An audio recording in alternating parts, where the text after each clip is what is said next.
Hey everyone, and welcome. Have you ever wanted to ask someone in Spanish what they do for a living? Or, just talk about your own job? Well, you are in the right place. Today, we're diving into the essential Spanish words for jobs and professions, or as we say in Spanish, oficios y profesiones. Okay, let's kick things off with the most important question of the day. This one right here. ¿A qué te dedicas? Now, it literally translates to what do you dedicate yourself to? Which is kind of beautiful, right? But it's the most common and natural way to ask, so, what do you do for a living? By the time we're done here, you'll be asking and answering this question like a pro. Let's get into it.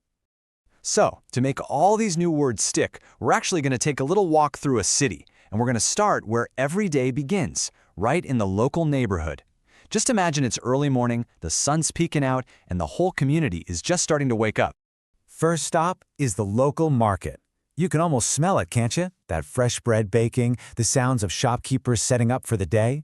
Let's go meet some of the people who really get our mornings started.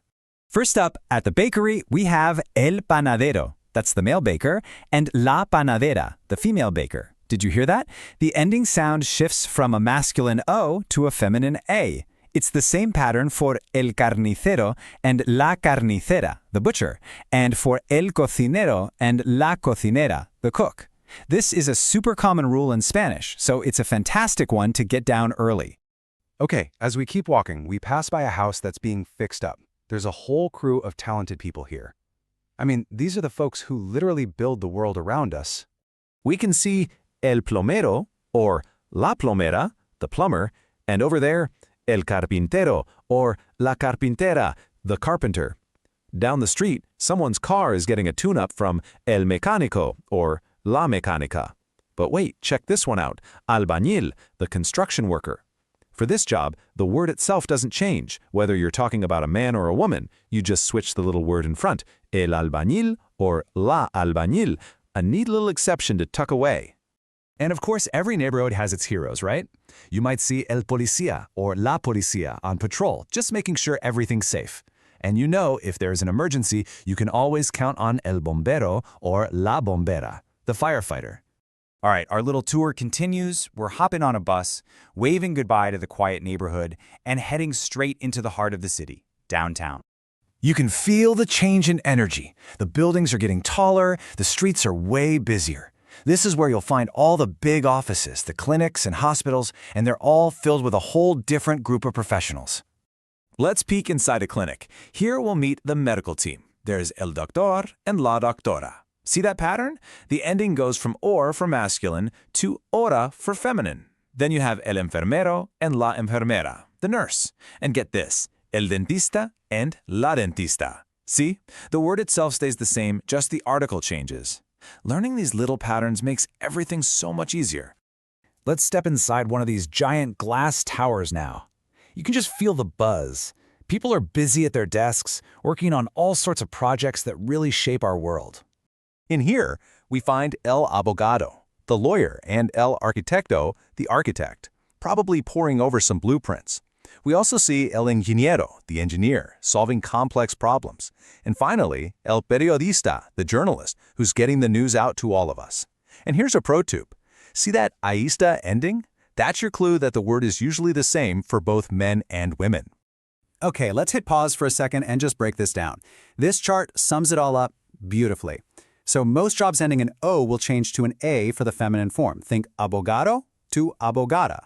For words ending in a consonant, like or, you often just add an A, so doctor becomes doctora. And, like we just saw, words ending in ista usually stay the same for both. Simple, right? For the last leg of our journey, we're headed to my favorite part of the city, the cultural district. This is where all the creativity and expression just comes to life. The whole vibe here is just different. You can hear music playing from a little cafe, see posters for plays, and peek into galleries with amazing paintings in the windows. Let's go meet the artists. So on the stage, we have el actor. And, whoa, hold on, this one's different. The feminine form is la actriz. This is a really common irregular pair, so it's a great one to just memorize. Then we have el cantante, the singer. Notice that one doesn't change. And el bailarín and la bailarina, the dancer. And all around us are other creators. You've got el artista or la artista, who could be a painter or a sculptor. You have el músico and la música filling the air with melodies. And finally, el fotógrafo and la fotógrafa, who are capturing all the incredible moments in the city. Wow, okay. We've picked up a ton of new words on our tour of the city. So now it's time to take that next big step and actually put them into practice. We're going to build some sentences and start having some real conversations. And here we are, right back where we started. You're meeting someone new, you want to get to know them a little better, you just ask, ¿a qué te dedicas? So, how do you answer?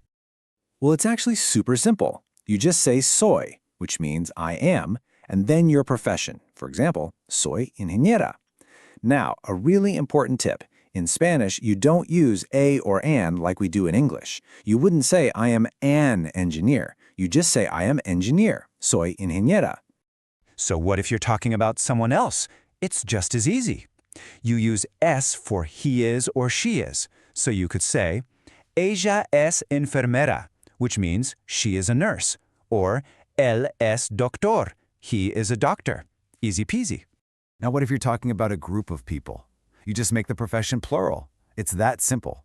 For example, Carlos y José son bomberos. Carlos and José are firefighters. You'll notice the verb changes from is to son, and the job gets that s right on the end. And this slide lays it out perfectly. For most of these job titles, all you have to do is add an S to make them plural. So el bombero becomes los bomberos, and la abogada becomes las abogadas. It's a pretty straightforward rule that works most of the time. And there you have it. We started with just one simple question, and now you have all these tools to talk about what people do all around you. You know, every job, every profession holds a story. Now that you have the words, whose story are you going to learn first? Thanks so much for joining me.